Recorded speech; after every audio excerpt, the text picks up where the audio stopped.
Hello, hello, and welcome to episode 164 of the Compassion and Cucumbers podcast. I'm Christine. And I'm Sam.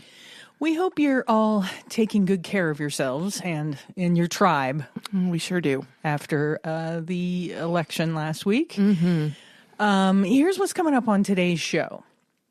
In our Noteworthy segment, we'll be discussing support systems for those of us in need. And in our main topic, we're keeping it a casual conversation on how we're feeling, what are we fearing, and how do we cope in the next 4 years. Yeah, for real. Before we get into all that, we did want to update you on some of the animal-related ballot initiatives that we were following across the country. Indeed. Yeah. In Florida, there was a proposed amendment to Florida's constitution that would establish an actual right to hunt and fish. It would also make hunting and fishing the preferred way to manage and control wildlife in the state. So how did it do? Well, the amendment passed 67 to 32%. We are talking about Florida, so that's not entirely surprising. Yeah. So now on to Colorado, where there was a few propositions and ordinances being voted on for animals. Prop 127 would prohibit the trophy hunting of mountain lions, bobcats, and lynx across the state. Fortunately, it lost 55 to 45%. And as for more local ordinances in Denver, this is one that we talked about a couple episodes ago, an ordinance brought forward by Pro Animal Future that would have essentially banned slaughterhouses in Denver lost 64% to 35%. Pro Animal Future had also introduced Ordinance 308 that would ban the sale of fur in the city. Surprisingly, it also lost 58% to 42%.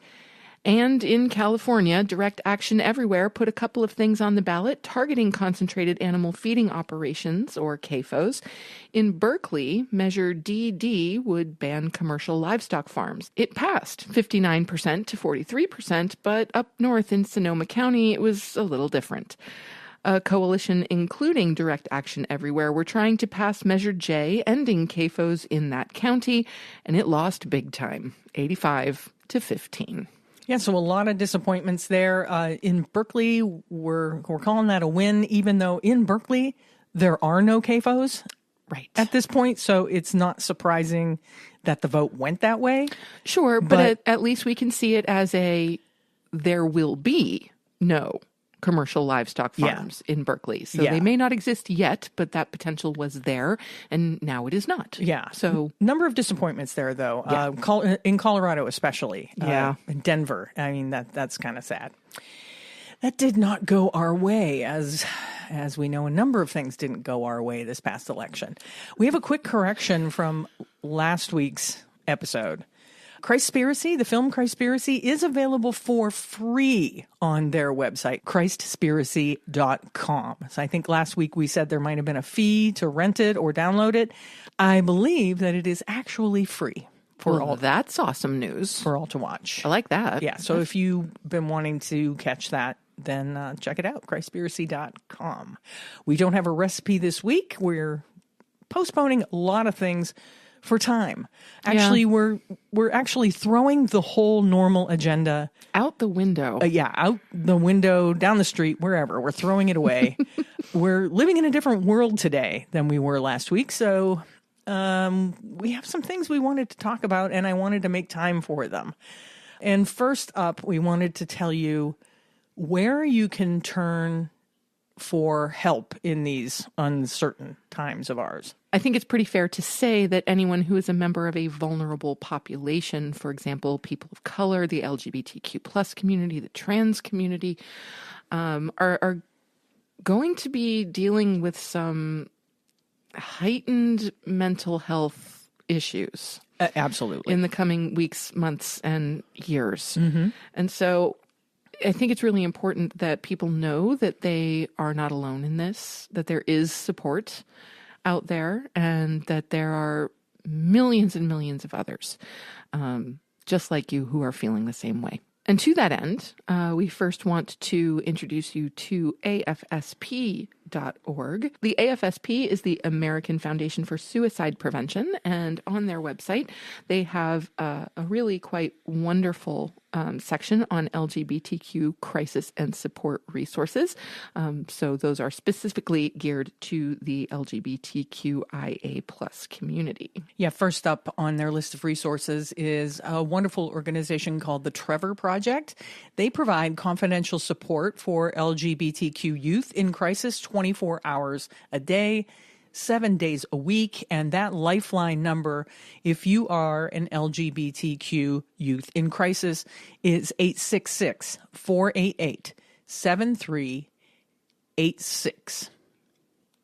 They're also available through Trevor Chat, which is confidential online instant messaging with a Trevor counselor, which is available 24/7, and that can be accessed through a computer. They also have Trevor Text. You just text START to 678-678. This is also a confidential text messaging service with a Trevor counselor and is available 24/7, 365. Then there's SAGE, LGBT Elder Hotline. This is something we might be interested in. Talk and be heard at the SAGE LGBT Elder Hotline. It connects us to older people with friendly responders for LGBT elders and caretakers. That number is 877-360-5428. It's confidential support and crisis response, and it's available 24/7. There is also the Trans Lifeline. This is a 24/7 hotline available in the U.S. and Canada, staffed by transgender people for transgender people. In the United States, their hotline number is 1-877-565-8860. And in Canada, that's 1-877-330-6366. Both of those lines are confidential and provide 24/7 crisis support. So there's also several other mental health hotlines available, including the 988 Suicide and Crisis Lifeline. That's available 24/7. You can call or text 988 to connect with a local crisis center. The crisis center text line is text TALK to 741-741. And the National Suicide Prevention Lifeline is 1-800-273-8255. For the hearing impaired, you can call 1-800-799-4889. Concerned veterans can call the Veterans Crisis Line at 800-273-8255 or text 838-255. The National Domestic Violence Hotline you can find at 1-800-799-7233. The Child Help National Child Abuse Hotline. Call 1-800-422-4453. Oh, the RAINN, RAINN, National Sexual Assault Hotline is 1-800-656-4673. The SAMHSA National Helpline is 1-800-662-HELP. Numerically, that's 4357. And as always, if you or someone you know is in immediate danger, please call 911. Hopefully, none of you need to use any of those hotlines, but if you do, if you feel yourself in crisis, if you feel yourself spiraling, if you feel you cannot go on without some sort of help mentally, please take advantage of all of those hotlines. And always remember that 988, one phone call away or text away if you're feeling suicidal in any way, shape, or form. If you have any sort of suicidal thoughts, call 988. If it's immediate, like Sam said, call 911. That's right. Yeah, unfortunately, in this country, we're not trained to ask for help. Right. You know, I myself have dealt with some pretty serious mental health issues over the course of the last several years, and I'm very grateful that I've had a good support system, most notably Christine, of course. And that's scary. You know, a little bit, yeah. But all jokes aside, you know, do take that step, do reach out, do ask for help. There are people here to support you. And to assist you. Yeah, including us. That's right. And I do want to say, we know that you're listening out there in red states, and our heart man, could not go out to you anymore. It really couldn't. We are luckily in a blue state, and we know that we're advantaged here. Yes, we do. And don't think that we don't know that. So moving on, I guess this is our main topic. Our main topic is what now?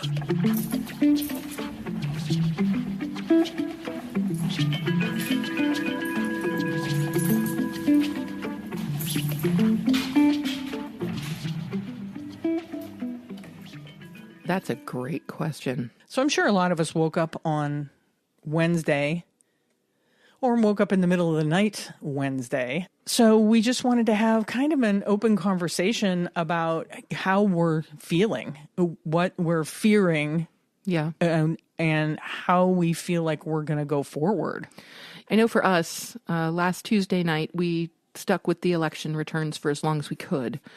But by the time it hit 11:30, things were not looking so great. But also, if the last election was anything to go by, there was a good chance that nothing was going to be called before morning. Yeah. If you went by 2020. Yeah. There was a really good chance that nothing conclusive was going to happen before morning. So around 11:30, we gave up and went to bed, and woke up on Wednesday morning, and I open up my iPad and I go to YouTube, and the very first thing I see is that it was a conclusive victory. There's no question about it. No, all the votes aren't in yet. It doesn't matter. It was that much of a red wave. Yeah. And immediately just felt sick. I too, I did the same thing. I think I got up a little earlier than you, and I had my phone with me, believe it or not, in the bathroom. That's not unbelievable. This is a daily occurrence, friends. And I'm in the bathroom and I'm looking at my phone, and I really, literally, first I gasped, and then I sobbed. I really I just broke down and sobbed because I just could not believe the amount of votes that Donald Trump got. Mm-hmm. It was unbelievable to me. Like Sam said, we saw at 11:30 at night, it wasn't looking good. But at that point, there were so many, so many states that hadn't been called. I mean, we, voting on the West Coast had just finished. And, yeah. Of course, we know that we can pretty much rely on California, Washington, and Oregon. And we're still hoping for Arizona and, hoping for Wisconsin and hoping for Michigan and hoping, Pennsylvania. Break my heart, Pennsylvania. Oh, God, always. And so, there was still enough hope that we could kind of sleep on it and think, okay, maybe things will look better in the morning. Right. Obviously, they didn't.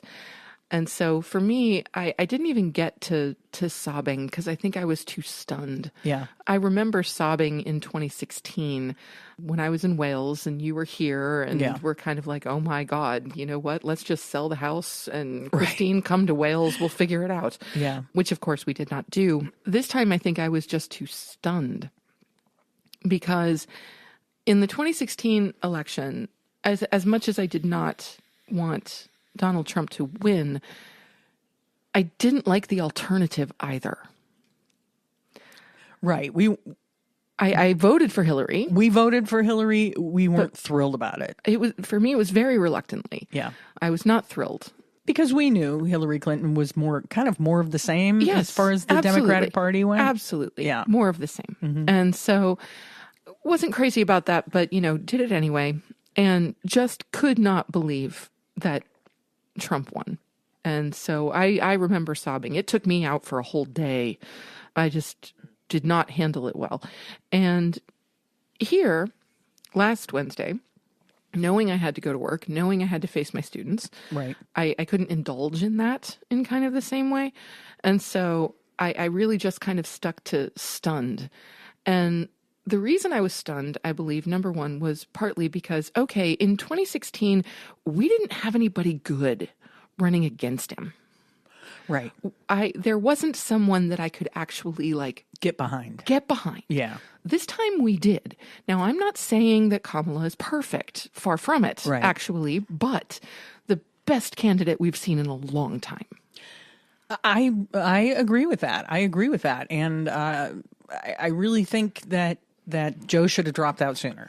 I think that would have helped. Yeah. I do. It was too short of a campaign. And yes. And there are many things that we can blame the loss on. I'm not interested in that. No, we're not going to sit matters. here and pontificate politically. No need for that whatsoever. And so so that was one of the things that I couldn't believe that it happened again, but this time when there was somebody truly decent, truly forward-thinking, who comes from the middle class, who comes from, hard work and discipline and all of these wonderful things, and had the political experience, I know Hillary Clinton had political experience, but it kind of pales in comparison to Kamala Harris's. No, she's phenomenally qualified. Yeah.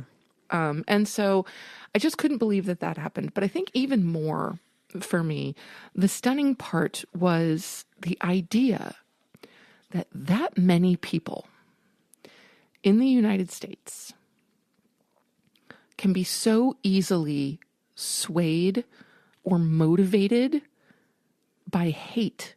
Yeah. Nothing more than hate. That's all it is.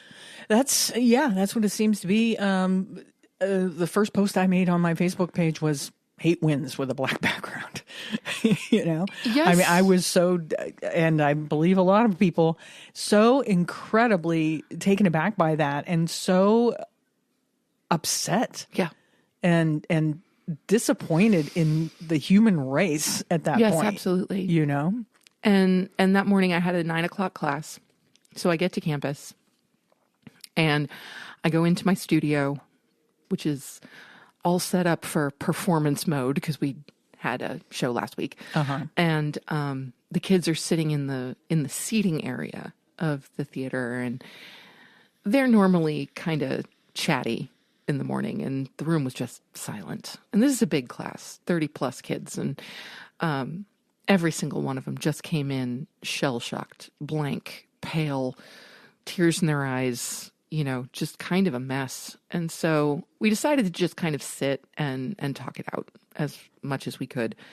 And what struck me most was the number of young people, and these are mostly first-year college students, not exclusively, but mostly. Right. So the majority of them are 17, 18, 19 years old. Some of them their first time voting, right? Some of them their first time voting. Yeah. And a lot of them actually did express how disappointed they felt that this was their first time voting, and they were excited that they could vote for someone they believed in, and it feels like it meant nothing at all. And I can understand that. I mean, I remember my first time voting was 1992, Bill Clinton, and that was when Rock the Vote was huge, and, REM and 10,000 Maniacs were doing Rock the Vote concerts, and those were some of my favorite bands, so that was pretty great.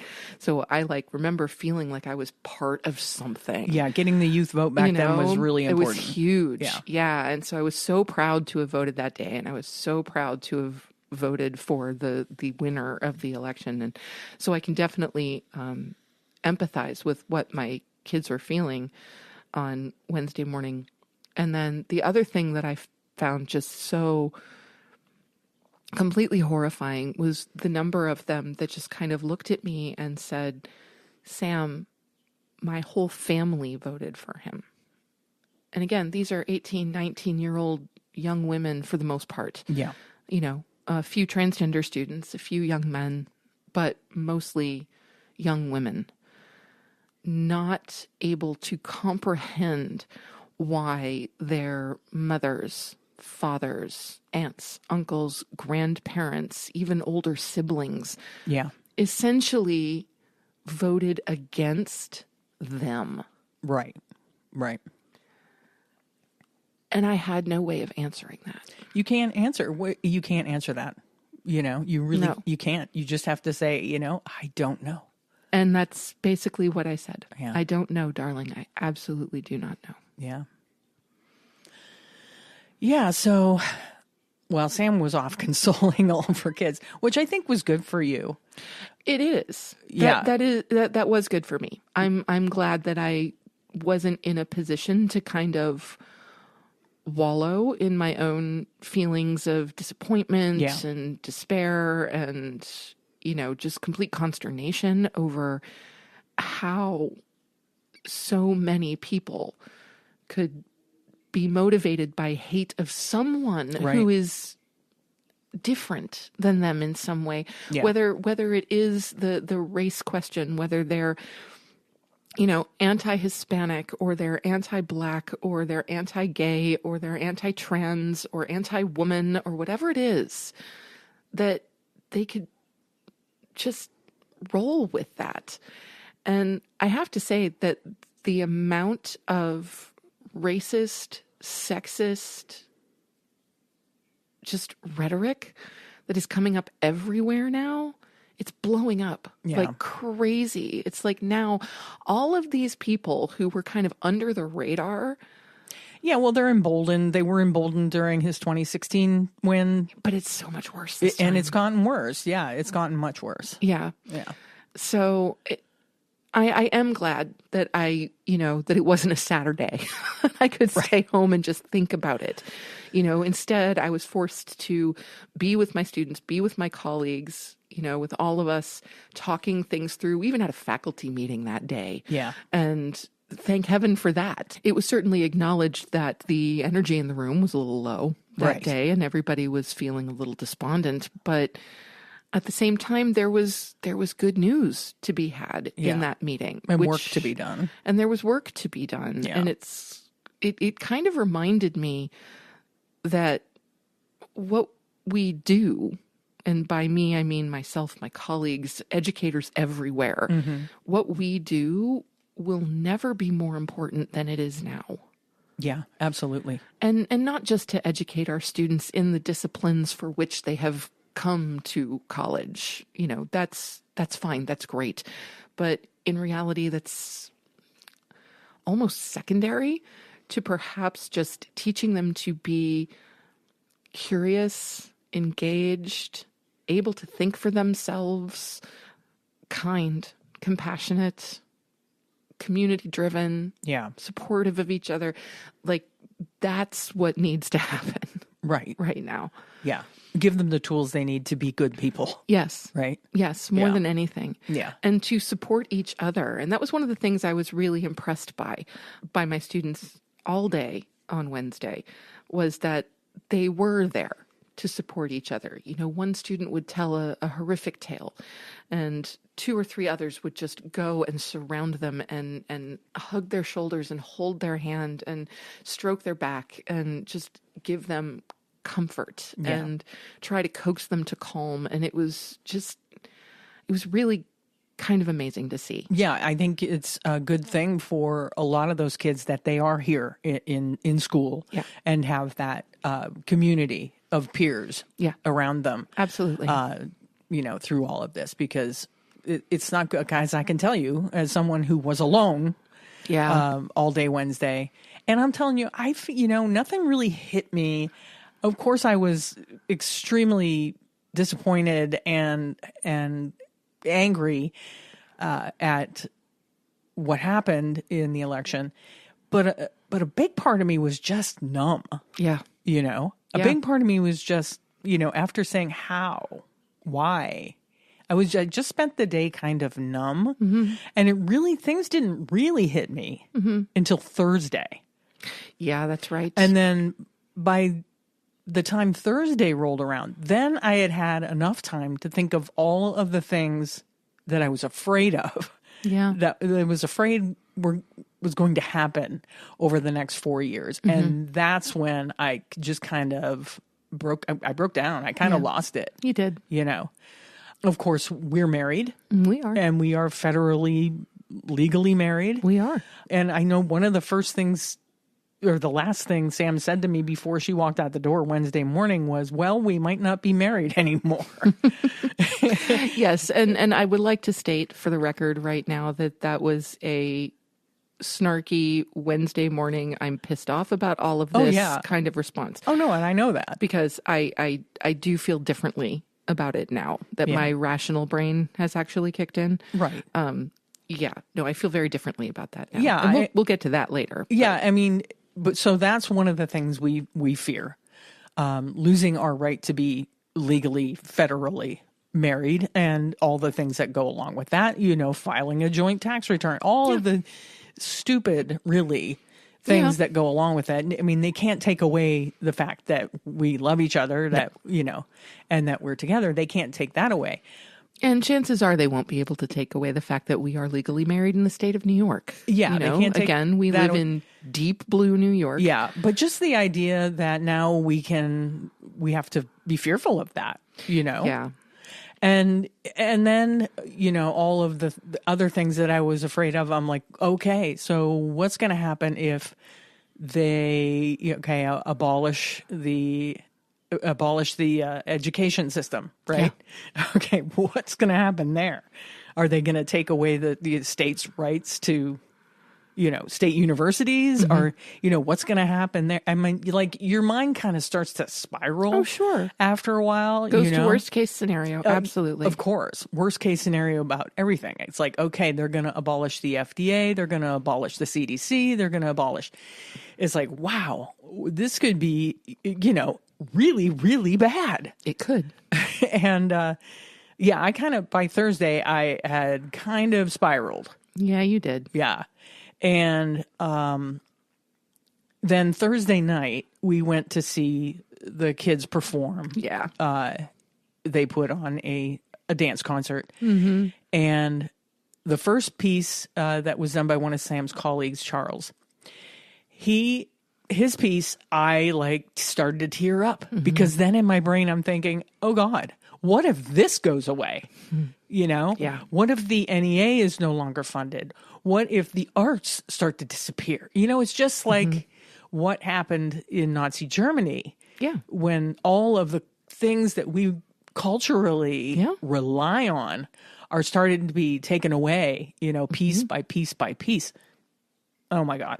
So I nearly lost it this piece was beautiful, by the way. It's stunning. It wasn't just that. It was also the piece itself was brilliant young choreographer. Yeah. His choreography was very moving.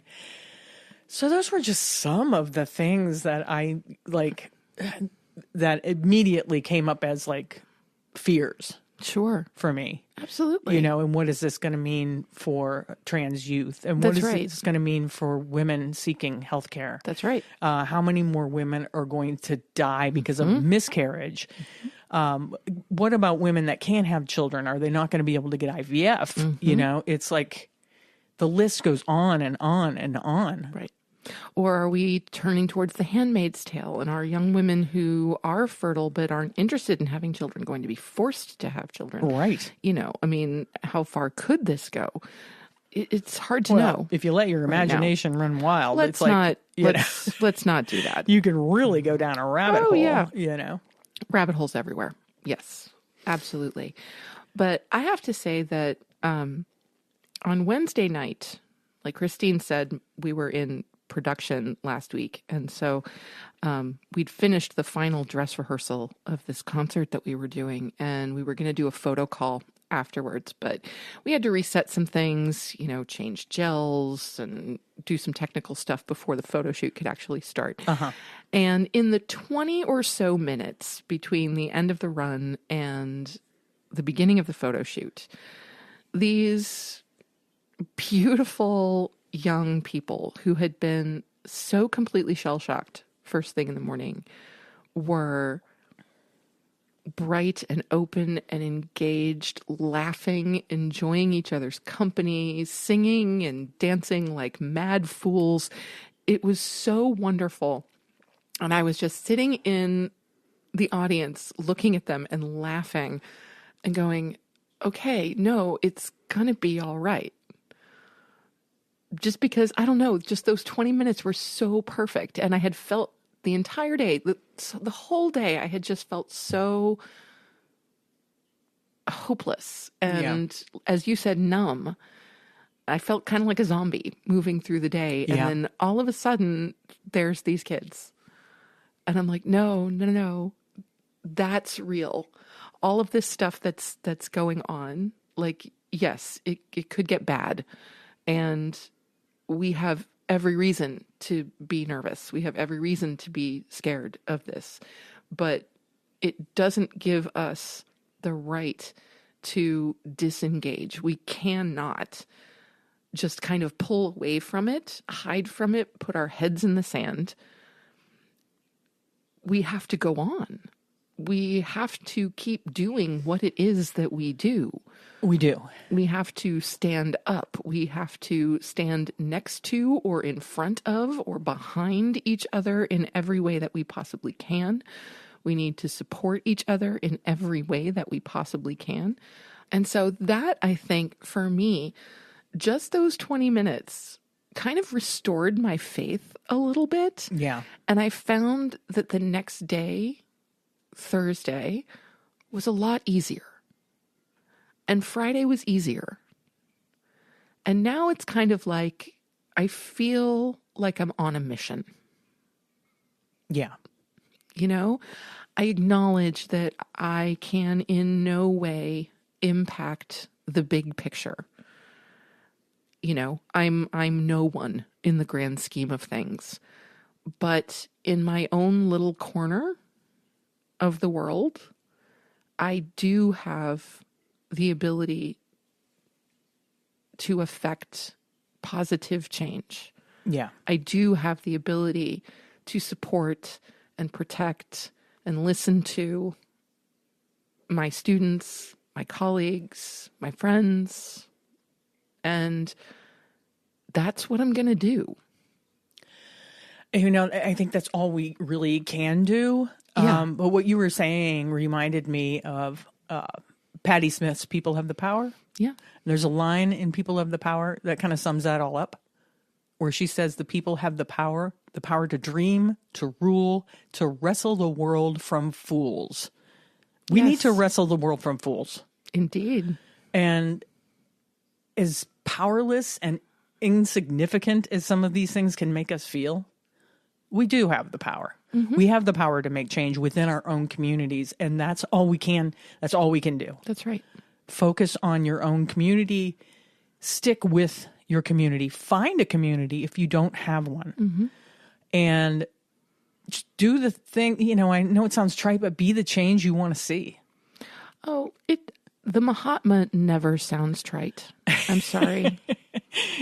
The Mahatma never sounds trite. Yeah, I didn't want to sound cliche or anything. Well, of course not. And I do understand that particular phrase of the Mahatmas can be overused, but I think it's appropriate.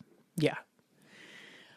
And I had some links here to talk about some of the things that I was afraid of. You know, I was talking about the NEA and all of that. But I don't want to give you facts and figures.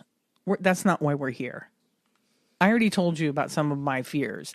And I'll put these links in the show notes if you want to learn how you can support the arts in your community, how you can fight for the National Endowment of the Arts, how you can protect your public television and public radio.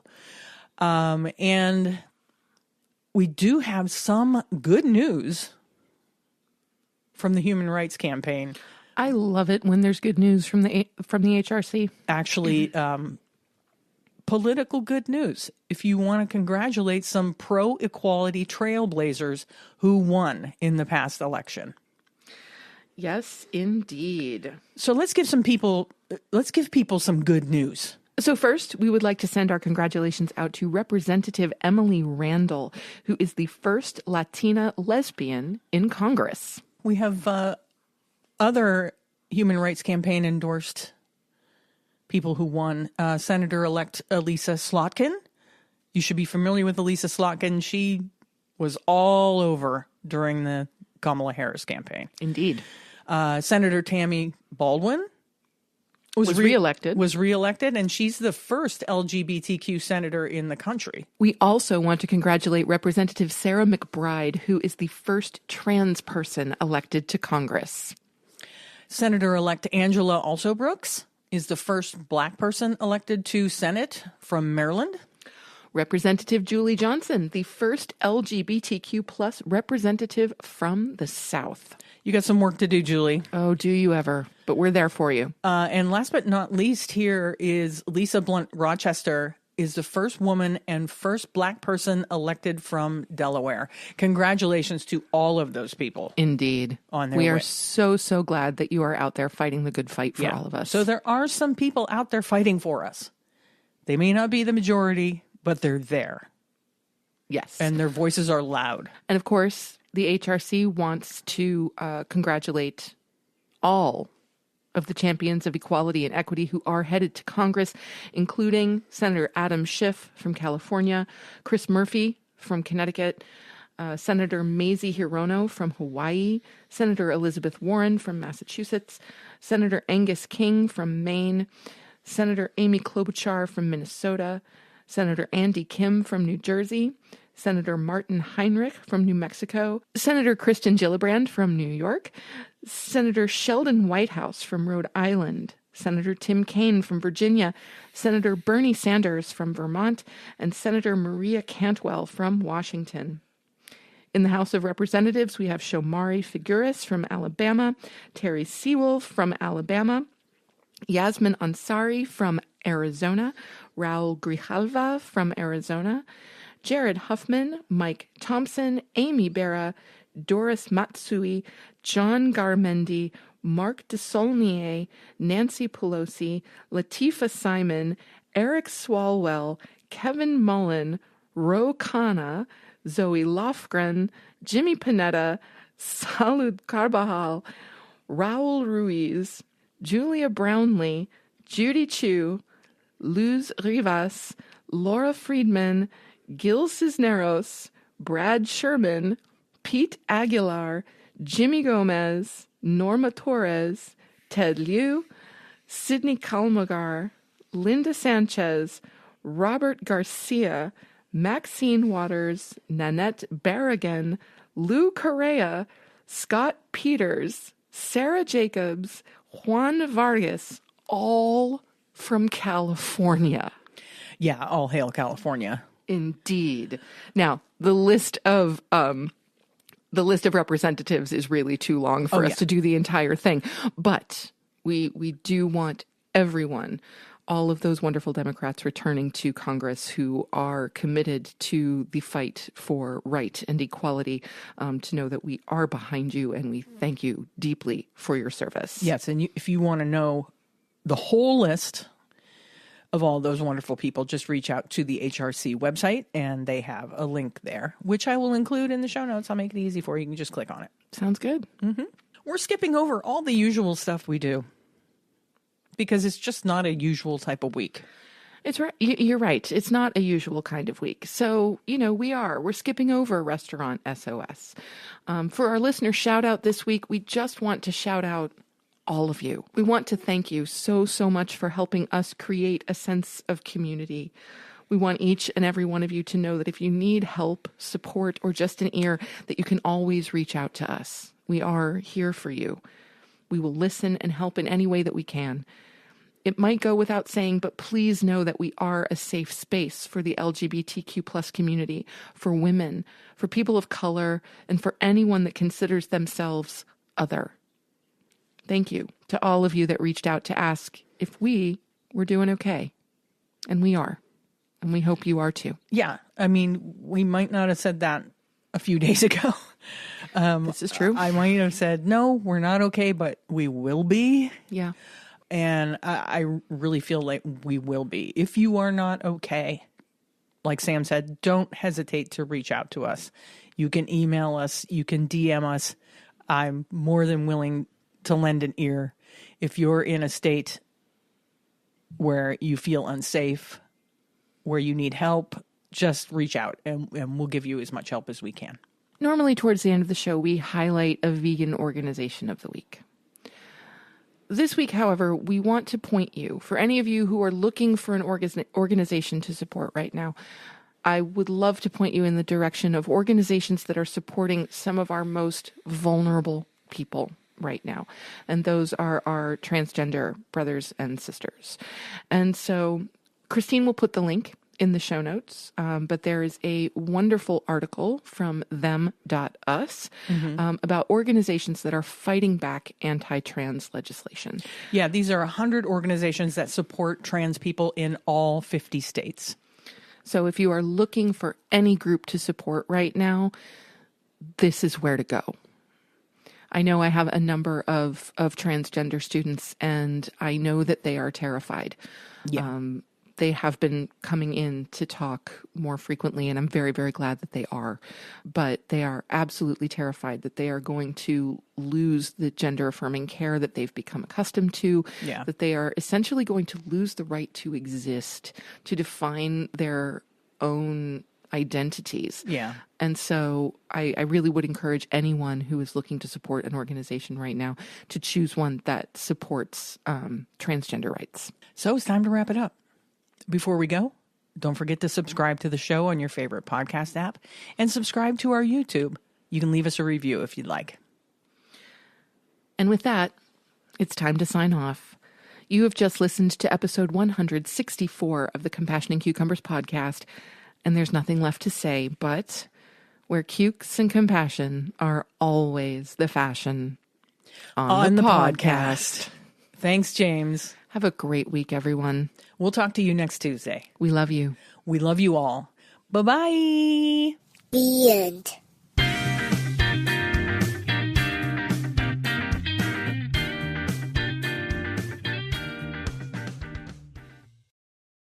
If you'd like to support the Compassion and Cucumbers podcast, well, you can do that by hopping on over to our Patreon page and becoming a patron. We have all the recipes from our vegan kitchen series up there, and we'll be adding some patron-only episodes in the near future. So thank you for supporting us at whatever level that you choose, and thank you again for listening to Compassion and Cucumbers podcast.